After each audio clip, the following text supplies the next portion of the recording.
Some crimes are so heartbreaking or shocking that they change laws, change society, or even earn the label crime of the century.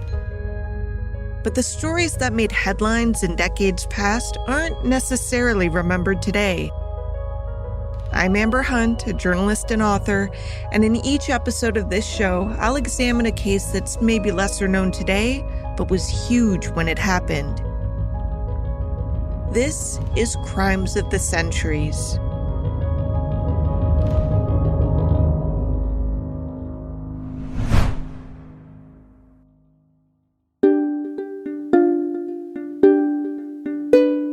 The year before he died, Harry Oakes made headlines in more than 150 newspapers spanning the U.S., Canada, and the United Kingdom for one simple reason.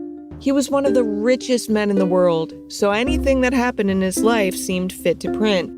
In 1942, most of the headlines centered around his oldest daughter, who turned 18 that year, and within a few days of that milestone birthday, married a divisive man nearly twice her age, without telling her parents beforehand.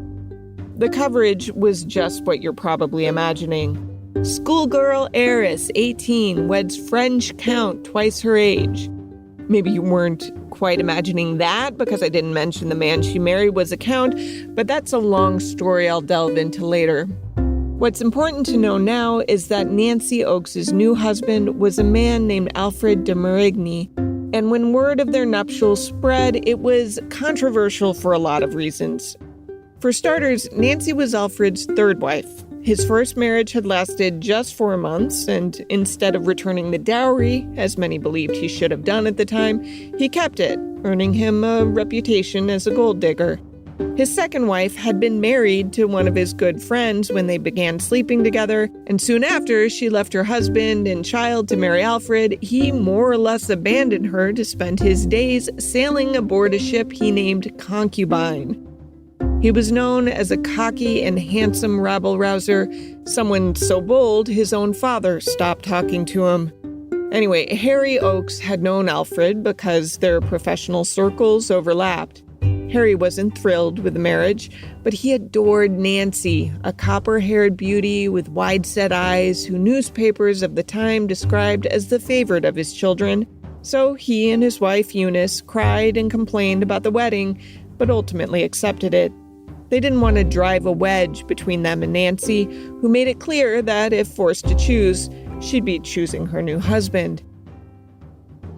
A year and change after the wedding, a house guest found Harry Oakes dead in his bed, his body beaten and charred by fire. For Nancy, it was a double whammy. Around the same time she learned her father died, she learned her husband was accused of killing him. Police told Nancy that Alfred had motive, means, and opportunity, and most damning of all, had left a fingerprint at the crime scene. Thus kicked off one of the most salacious, highest-profile murder trials of the 20th century, one that continues to mystify investigators to this day. Alfred de Marigny was born in 1910 with a huge mouthful of a name that I will not do justice to. He was Marie Alfred Fouquereau, the son of a French sugar planter father and a mother from the de Marigny family, which apparently liked to pass out fancy titles so much that Alfred inherited the label Count, though he personally refused to use it. Alfred's parents welcomed him on March 29, 1910, on a little island in the Indian Ocean called Mauritius. If you're ever feeling a little down, Google pictures of this place and it's an instant mood booster. A lush green paradise surrounded by blue waters. Mark Twain wrote of the island in 1897, quote, "You gather that Mauritius was made first and heaven was copied later," end quote. An adult Alfred himself would describe the island as one of the most enchanting places on Earth.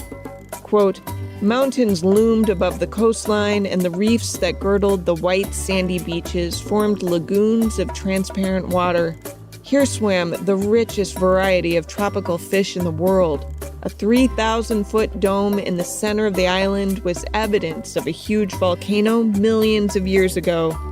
It must have pleased Mr. Twain to learn that this unique place had been the home of the now extinct dodo bird, a comic name, almost a figure of myth. End quote.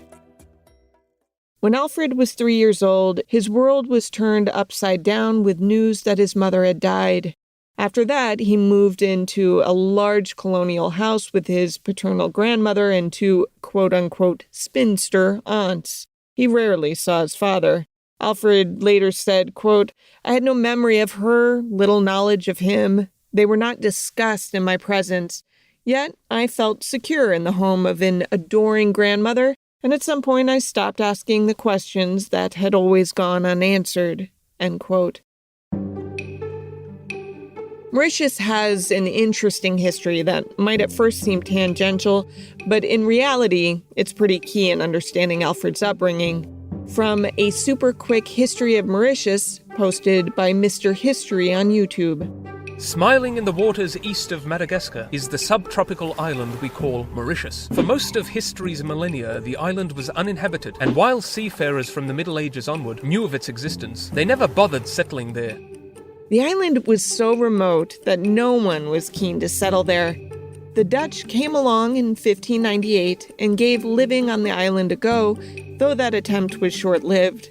The Dutch were there just long enough to christen the place Mauritius, after Maurice, the future Prince of Orange. And no, he didn't rule over a piece of fruit. Orange was a state in southern France that the Dutch had controlled for centuries. And speaking of France, it was the French who took command of Mauritius a few years after the Dutch left. Under Governor La Bourdonnais, things really got done. The capital, Port Louis, was built, and flourishing sugarcane plantations were grown. The laborers were slaves, shipped over from mainland Africa. This isn't the only unpleasantness in Mauritius history. After Britain defeated France in 1810, they took over the island, and though France fought to get it back, they failed. Britain outlawed slavery, but still imported indentured servants from India, which is why Mauritius remains majority Hindu to this day. When Alfred was born there, it was a French and English-speaking British colony, but Britain kind of treated it as a red-headed stepchild because it was inhabited largely by people of color. This did not bother young Alfred in the slightest. He was essentially raised by a black servant named Emily, whose daughter Julie was his wet nurse.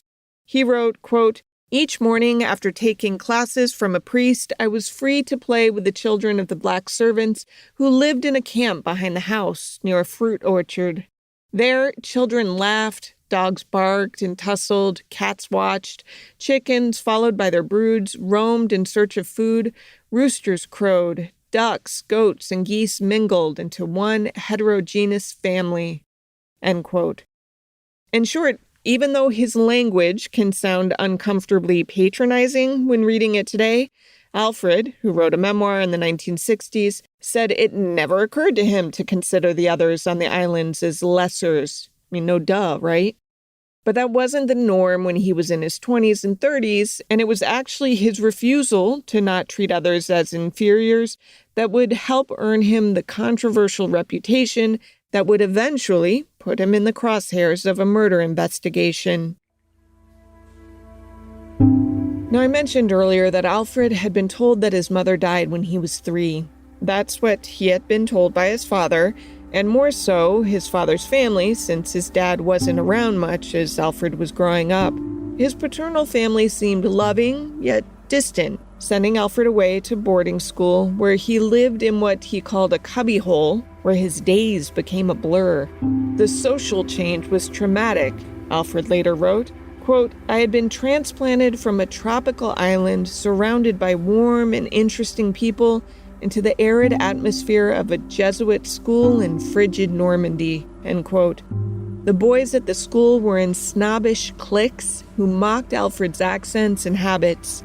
Alfred had learned to meditate from Hindus on Mauritius, so when he wasn't studying, he would sit on the floor with his legs folded, which only led to more mocking. After secondary school, Alfred passed the entrance exam and was accepted into Cambridge University, But first he went home to Mauritius, where it finally dawned on him that he wasn't treated like the others in his father's family. There was a clear delineation on the island, not only of race, but of class, and Alfred was confused. He loved his friends, but was curious why his family seemed determined to keep him at arm's length. A 15-year-old cousin had a birthday party to which everyone but Alfred was invited. He finally confronted his grandmother and learned the truth. His mother hadn't died after all. She apparently had had an affair with a man when Alfred was a toddler, and Alfred's father divorced her. But the family was Catholic, and while divorce was a sin, adultery was even worse. It was, Alfred wrote, a damnation. The scandal tainted the whole family so much that Alfred's two quote-unquote spinster aunts were only unmarried because their intended husbands had broken off their engagements after the ordeal. Everyone on the island knew the truth, except for Alfred, whose father wasn't around because he couldn't stand to see his ex-wife in his child's face. Alfred saw his father soon after this revelation, and while he had hoped for a hug and an explanation, all he got was a firm handshake and an awkward lunch. Another cousin, named George de Vidalou, befriended him, and instead of going to Cambridge, Alfred decided to hang out on the island for a while and attend a 2-year course at an agricultural college. Through Georges, Alfred gained access to the supposedly higher-classed folks on the island, and while he had plenty of girlfriends, they never wanted to introduce him to their parents, which, by the way, was fine by him.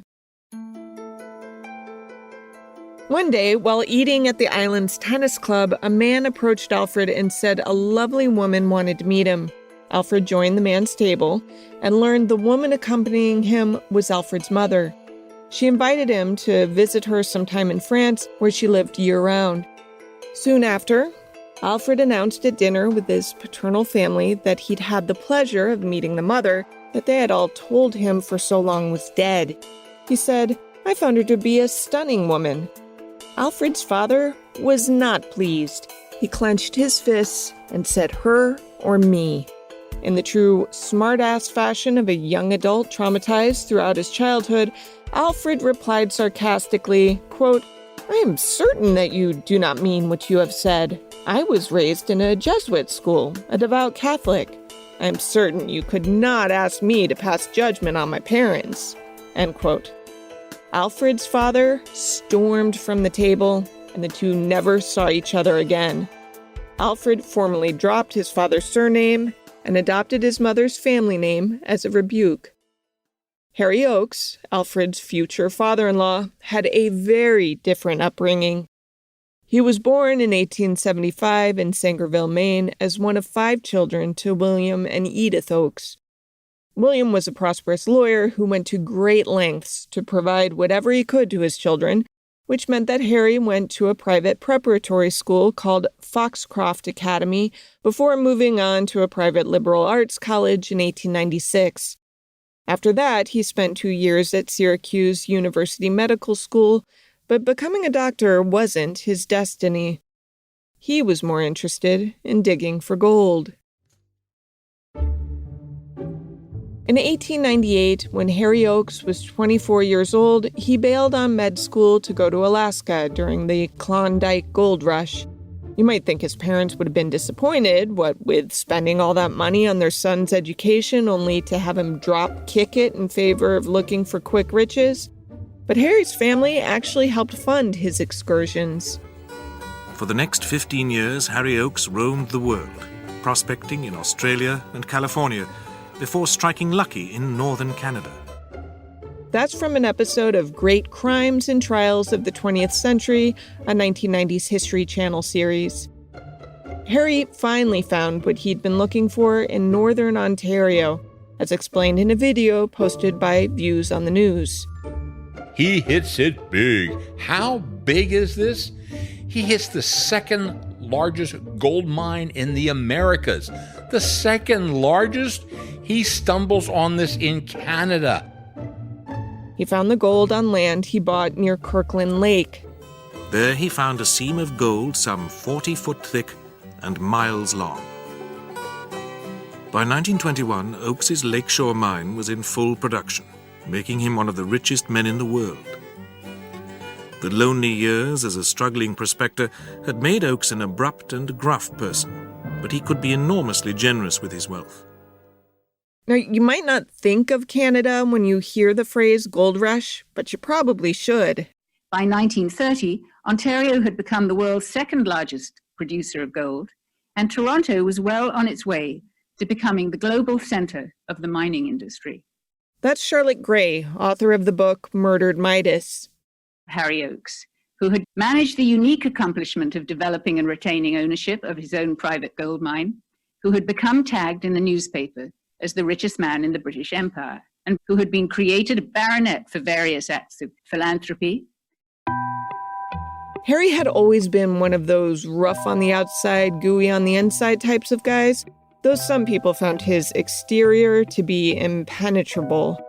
Not so Eunice McIntyre, a young woman from Sydney, Australia, who met Harry on a cruise around 1921 when he was 48. Eunice was just 24. The two married in 1923 and had the first of their 5 children with Nancy, who was born in 1925. The remaining 4 offspring came in quick succession, with the youngest born in 1932. It was around this time that Harry Oakes got fed up with North America because of its dagnabbit taxes. There's a thing about the super rich. They really hate paying taxes. This is nothing new. Harry Oakes really resented paying taxes on the wealth, even though it was acquired from Canadian rock. Harry was no exception. With his job making him some $8 million a year, he routinely griped in public, not just about what he had to pay annually in Canadian taxes, but also what he would have to pay after death. Inheritance taxes were exorbitant, in his view. And at the start of the 1930s, he was lured to Nassau, the capital of the British colony of the Bahamas, by a smooth-talking real estate agent named Harold Christie. Christie was shrewd and knew how to structure things so that, if Harry moved to the island, he would pay nothing in income tax. This was too alluring a prospect for Harry, who headed to the Bahamas in the mid-1930s. At first, the place seemed an absolute paradise, where Harry, as one of the richest men in the world, and certainly the richest on the islands, wielded significant power. He had no idea how much danger that put him in.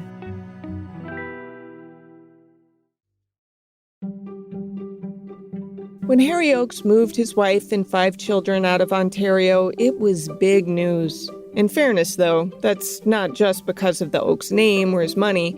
It wasn't even because by this time he'd donated enough dough to British hospitals that he had been granted the title of Sir Harry Oakes. Oakes's move made news because it was part of a bigger exodus. He wasn't the only person pissed about the tax rates in Canada. A 1938 story in the province newspaper lamented that 144 Canadians, all reputed to be immensely rich, had recently created personal corporations in the Bahamas to escape taxes. Oakes was highlighted in that story, though, because he said that one day, after struggling for months with a bronchial infection, he did the math and realized that if he died in Canada, his family would actually owe the government $4 million. He said, quote, "Counting my wealth and subtracting that from what was left of my other commitments when duties were paid, I would be leaving my family in the red," end quote. He estimated it cost him more than $17,000 a day in taxes just to live in Canada. The Winnipeg Tribune ran a full-page story about Harry's uprooting with the subhead, "Harry Oakes finds tax-free paradise." Another upside to living in the Bahamas, the story noted, was the climate. Harry seemed to be breathing better in the Bahamas capital of Nassau than he had been in Canada. The Bahamas were pretty similar to Alfred de Marigny's glorious Mauritius, at least on paper. The Bahama Islands viewed from the sky are colorful as opals. This is from a very fun 1940s travel reel called Overnight to Nassau. Nassau is a little island city tucked away in the ocean. Its palm-fringed harbor looks like a huge emerald set in a turquoise sea. Only 70 minutes ago, we were in Miami, and Now, with the speed of a magic carpet, we have been transplanted to these languorous, sunny isles where a glorious holiday awaits.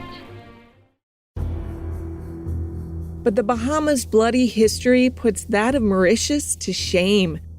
From de Marigny's book, A Conspiracy of Crowns, quote, Nassau and the other islands of the Bahamian archipelago had a long history of robbery, cruelty, and murder, end quote.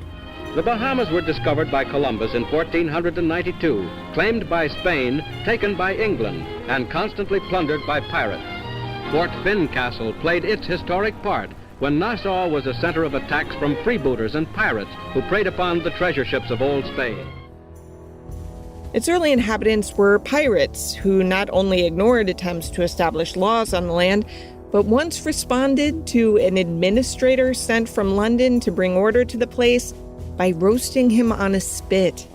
The pirates were notorious for luring ships toward the land, watching as the ships got damaged by reefs, and then mercilessly attacking those on board.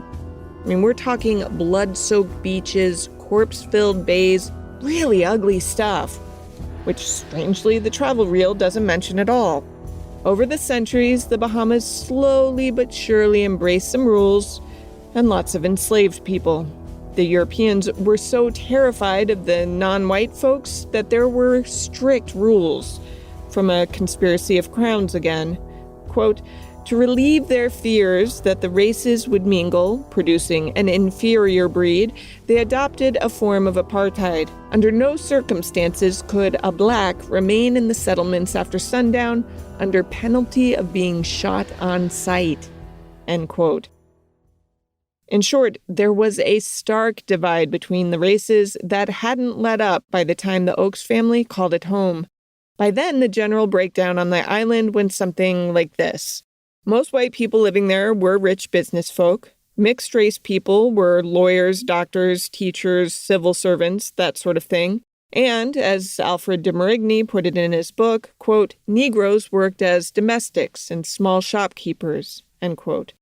And maybe it's just me, but I feel like you can pick up some racist subtext in the travel reel, too. Here, sturdy little native boats from all the surrounding islands bring their wares to market. Fish, sponges, lumber, fruit and vegetables comprise their main produce, but all types of native articles and handicraft are to be found. For many native families, these boats are homes, and happy homes at that, for the rugged, contented natives are born to the sea. Anyway, once he was settled, Harry Oakes was a bigwig on the island. He and a handful of other wealthy white businessmen tightly controlled power. The group was known as the Bay Street Boys, after Nassau's main street where most of them had their offices.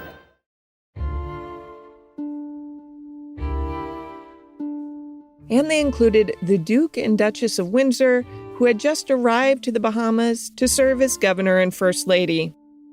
Now, theirs was an interesting but pertinent backstory. See, the Duke was the firstborn son of England's King George V. As the firstborn son, who, by the way, was born Edward, Albert, Christian, George, Andrew, Patrick, David, he ascended to the throne when his dad died after several years of declining health. He'd been well-liked as Prince of Wales and had witnessed trench warfare serving during World War I. He had dainty features with soft eyes that seemed to woo the ladies, especially ladies who were already married. I kid you not, one of his married lovers ended up murdering her own husband after the prince broke up with her. That might be its own episode. Anyway, the prince's love affairs had not pleased his father, but they also didn't inherently stand in the way of him inheriting the throne. So when George V died in 1936, the prince became King Edward VIII. Just months into his reign, Edward proposed marrying, which on its own wasn't problematic, but his choice of bride ruffled feathers. He had fallen in love with a married woman named Wallis Simpson, an American who had divorced her first husband and was still married to her second husband when the king suggested she be his queen. This sparked a crisis because not only was it unorthodox and scandalous, but it conflicted with Edward's role as the titular head of the Church of England, which refused to acknowledge remarriages following a divorce if the former spouse still had a pulse. Wallace Simpson's soon-to-be ex-husband was still very much alive. Edward was forced to make a choice, and so he abdicated the throne. His reign fell short of a year at 326 days, after which he was named Duke of Windsor and was at first stationed in France until it fell to the Nazis in 1940. That was, of course, controversial on its own, but it didn't help matters that word was spreading that the Duke just might be a Nazi sympathizer. And those rumors were perhaps founded.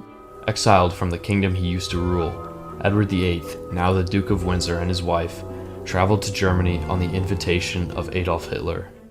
This is from a documentary called Blood on the Palms by a company called Expedition Free Will. The two were received as royals and quickly became friends with the likes of Ernest Göring and the Führer himself, even staying at his personal mountain retreat in the Alps, all while the Germans were preparing for war. When World War II broke out, it's no secret that the Duke publicly supported appeasement with the Nazis. Hell, he even did a worldwide radio broadcast calling for it.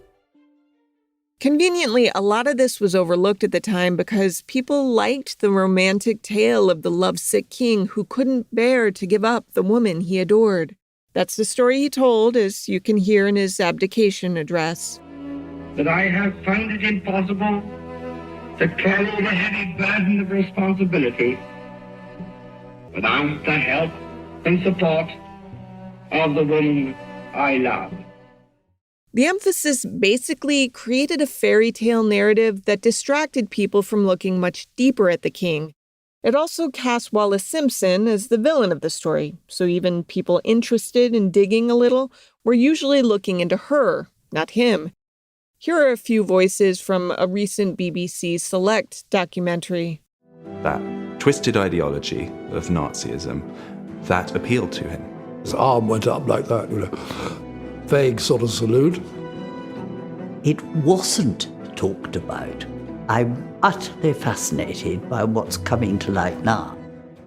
Anyway, in an effort to distance this increasingly problematic man from the British Empire, the royal family shipped him and his missus to the Bahamas, where they would oversee as governor and first lady. It was not considered a plum role. It was more of a banishment. Either way, the Duke found like-minded people in the Bahamas, and he had an endgame in mind, per the BBC. This is a man who will stop at nothing to usurp the throne. Edward wanted to come back as a Nazi-installed leader. As in, his hope was that Hitler would win, and his mustache buddy would install Edward as king again in a newly Germany-allied Britain, which is why the Duke generally fit in with others in the Bahamas. A number of the super wealthy white men who lived there were all for Hitler's brand of evil, though they surely didn't see it as such at the time. They just argued that it was A-OK to arrest Jewish people from their homes and force them into concentration camps, and if they weren't particularly kind to other people of color, particularly the majority black populace on the islands, well, that's just because they were of the opinion that one race was better than the other. And doesn't everyone have a right to their opinion? /S for sarcasm, in case that wasn't clear. Now, I don't know how Harry Oakes felt about all of this. In fairness to him, he had done a lot of back-breaking, life-risking work in his years looking for gold, and he worked alongside plenty of people that other Richies deemed lesser. Remember that story I mentioned about Oakes settling into the Bahamian life after moving there? As part of that package, there's a photo of him with a machete working in the fields alongside a dark-skinned companion, looking as equals. Contrasted with that was the attitude the Duke reportedly had of his new island mates, from views on the news again. And he hated it. He hated his time in the Bahamas. He considered the people beneath him, the country dirty, his palace unacceptable. Oakes, who'd already set up shop by then, actually put the Duke and Duchess up in one of the homes he owned on the island so that their official residence could get incredibly expensive renovations. And there was only one thing that the Duke seemed to hate as much as his living arrangement in the Bahamas, and that was Alfred de Marigny. The disdain was mutual. Marigny and he hated each other. Again, this is all important. Marigny went so far to tell the Duke of Windsor to his face that he was a pimple on the ass of the British Empire. The Duke of Windsor fired back some things right at the Count Marigny, and these two despised each other. Alfred did not kowtow to royalty. He refused to use the Count title that he had inherited from his mother's side of the family, and in fact was embarrassed when his second wife had insisted on introducing herself as a countess. When he arrived in the Bahamas, he told the local newspapers not to use the title, too. When he married Nancy Oakes, he wrote up a document forfeiting any marital rights to her father's estate should he die. He had some shady business dealings of his own, which is probably why he was drawn to the Bahamas in the first place, but it was along the lines of keeping some of his money spread across various countries. More or less shell company stuff, not Nazi sympathizing stuff. That said, just a quick tangent because I found it super interesting. In his memoir, which I've already cited, A Conspiracy of Crowns, he described helping Jewish people in life-risking ways, as in traveling to Germany with fake documents and pretending to be a Jewish woman's new husband to get her across the border to safety. He also rented vacation homes in the Bahamas to Jewish people when no one else would, infuriating other powerful players on the islands. Alfred was a straight-up rebel, and yet, at some point, he was courted by some Nazi sympathizers who took him to one of Hitler's speeches, and he went because he was curious, and also trying not to draw too much attention to himself as anti-Hitler because, as he put it, he had, quote, traveled all over Europe and I saw the immediate future. Its name was Adolf Hitler. The newspapers were filled with stories of Hitler's victory in the German elections. He was no longer a figure of comic relief, end quote. Alfred watched one of the man's speeches. He said that when Hitler approached the podium, he looked ridiculous. He was short, his uniform fit poorly, he wore no medals besides the Iron Cross. His hair and his postage stamp-sized mustache were absurd. Yet Alfred wrote that once the guy started speaking, quote, Hitler's whole personality changed. The force of his expression, the conviction in his speech were hypnotic. That silly little man towered over that vast assembly.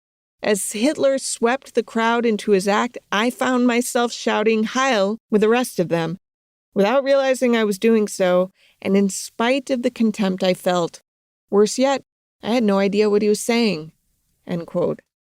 I found that interesting.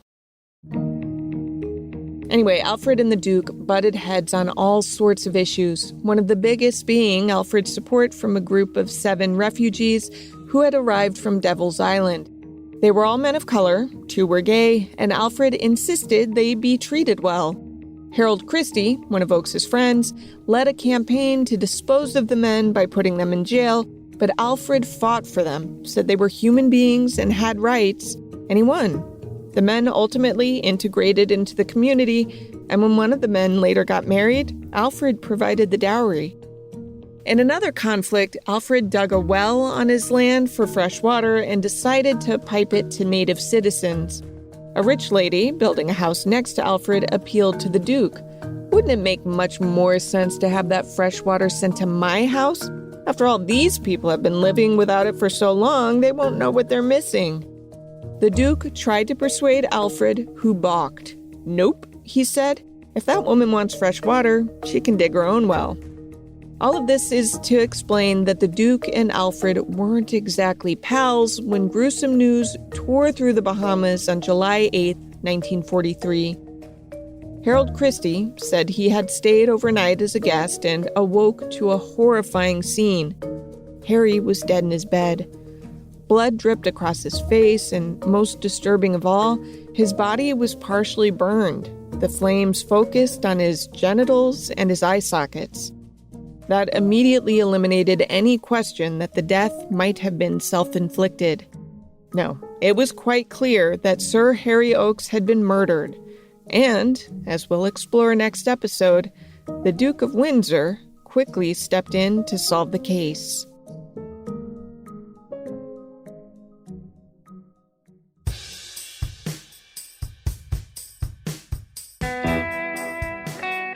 To research this story, I read A Conspiracy of Crowns, written by Alfred de Marigny with Mickey Herskowitz. This case was recommended by several Crimes of the Century's listeners, including official Sarah B. 2.0. Thanks for the suggestion. I hadn't planned on it being a two-parter when I started writing, but there are so many layers to this case that it was meant to be. For sourcing, I also listened to talks by author Charlotte Gray, who wrote Murdered Midas, a Millionaire, His Gold Mine, and a Strange Death on an Island Paradise. Tip of the cap as well to Views on News and Great Crimes and Trials of the 20th Century.